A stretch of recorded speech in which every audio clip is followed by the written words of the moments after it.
नमस्कार आदाब दोस्तों, मैं जौहर आपका दोस्त आपके मनपसंद चैनल आयुर्वेद जड़ी बूटी ज्ञान में आपके लिए लेकर आता हूं झारखंड के सुदूर इलाकों से जड़ी बूटियों का खजाना। दोस्तों, आज मैं आपके समक्ष लेकर आया हूं सोवा का पौधा। यह जो आप पत्ते देख रहे हैं, यह सोवा का पौधा है जो बड़ा ही खूबसूरत और मनोरम दिखने में लगता है। आइए जानते हैं इसके कुछ नाम जो हमारे भारतीय भाषाओं में प्रचलित हैं। संस्कृत में इसे कार्वी कहते हैं और अंग्रेज़ी में डिल लिप के नाम से जाना जाता है। हिंदी में सोवा, सोया, बंगाली में सलूका और गुजराती में सुवा के नाम से हम लोग जानते हैं। मराठी में बाल तासेप असेपू के नाम से भी जानते हैं। दोस्तों, यह बहुत ही लाभकारी एवं गुणकारी पौधा है जिसको शुगर के मरीज जो डायबिटीज़ के रोगी हैं वह यदि इसका प्रयोग करते हैं तो बहुत ही लाभ करता है। सोया के पत्तियों को यूरिन इन्फेक्शन बच्चों, बूढ़ों और स्त्रियों, पुरुषों में कभी कभी यूरिन संबंधी इन्फेक्शन संक्रमण हो जाता है जिससे मूत्र में दाह, पेशाब का रंग बदल जाना, पेशाब में गंध आना, इस तरह की जो प्रॉब्लम होती है, यदि इसका पत्तों का आप खाते हैं साग बनाकर या ऐसे ही पीस कर इसको पिला देते हैं, हमारे तरफ इसका प्रयोग ऐसे ही पीस कर पिलाने का है और इसको यदि पीस कर पिलाते हैं तो बहुत ही लाभप्रद सिद्ध होता है और यह पेशाब संबंधी रोगों में भी लाभ करता है। मधुमेह के रोग को कम करने के लिए सोया की पत्तियों का इस्तेमाल आयुर्वेद में सदियों से किया जा रहा है। तो मधुमेह के लक्षणों को कम करने के लिए सोया का साग बनाकर खाएं और इसके ऐसे कच्चा भी प्रयोग किया जा सकता है। यदि इसका कच्चा भी प्रयोग करते हैं तो बहुत ही लाभ करेगा।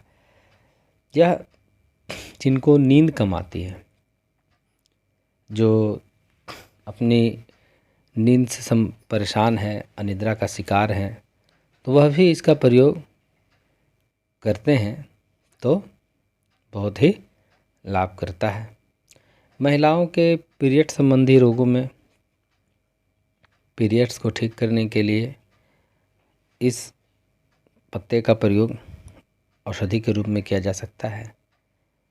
स्त्री रसायन वटी, रजः परिवर्तनी वटी, इन सब औषधियों में इसका प्रयोग किया जाता है।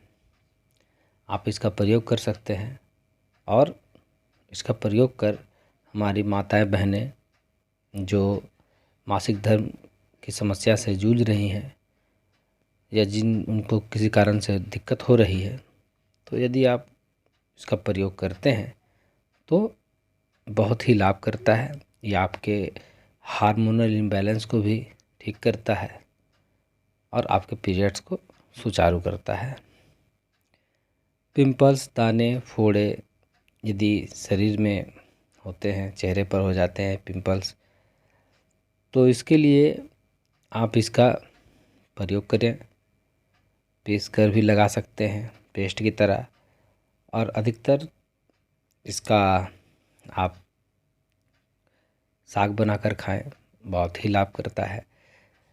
यह ठंडे में बहुत ज़्यादा मिलता है, बहुतायत में हमारे तरफ तो ऐसे ही उगाता है। इसको सुखाकर भी रख सकते हैं, सुखाकर रखें और इसको प्रयोग करें काढ़ा बनाकर। इसके पंचांग को सुखाकर रख लें और काढ़ा बनाकर प्रयोग करें तो यह आपके पिंपल्स में लाभ करेगा। इसका तेल भी बनाया जाता है। सरसों के तेल में इसके पंचांग को छोटा छोटा टुकड़ा करके, सूखे हुए पंचांग को तेल में डालकर छोड़ दें, जिसे इन्फ्यूज ऑयल के नाम से भी जाना जाता है। इसको डालकर रख दें और रखने के बाद आप कुछ दिन धूप लगा दें। अगर शीशे का बोतल हो तो बेहतर रहता है।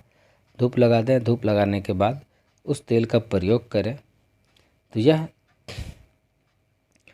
हमारे शरीर से फोड़े फुंसी को दूर करता है, चेहरे से कील मुहासे को भी दूर करता है और बहुत ज़्यादा लाभ करता है। यह शरीर में होने वाले विभिन्न प्रकार के दर्दों को, हड्डी और मांसपेशियों की कमजोरी की वजह से यदि शरीर में किसी भी भाग में कभी दर्द होने लगता है, आमतौर पर सिर दर्द, कमर दर्द, कूल्हों में दर्द, पैरों में दर्द मुख्य रूप से होता है। शरीर में दर्द का मुख्य कारण विटामिन और खनिज की कमी होती है। सोया में कैल्शियम, मैग्नीशियम और प्रोटीन उच्च मात्रा में पाया जाता है, जो शरीर की हड्डियों और मांसपेशियों को मजबूत बनाता है, जिससे शरीर के किसी भी भाग में असमय उत्पन्न होने वाला दर्द ठीक होता है। आप इसका प्रयोग करें और लाभ उठाएं। उल्टी, दस्त और पेट के विकारों के लिए भी इसका प्रयोग क्या कर सकते हैं। इसका सिंपल प्रयोग आप साग बनाकर खा सकते हैं। इसको सुखाकर रखकर काढ़ा बनाकर पी सकते हैं। बहुत ही कोमल और खूबसूरत यह पौधा होता है। आप इसका प्रयोग करें और इसका लाभ उठाएं। इसी प्रकार की बहुत सारी औषधियों की जानकारी के साथ मैं आपके समक्ष अपने वीडियो के चैनल के माध्यम से, आयुर्वेद जड़ी बूटी ज्ञान के माध्यम से आता रहूँगा। धन्यवाद।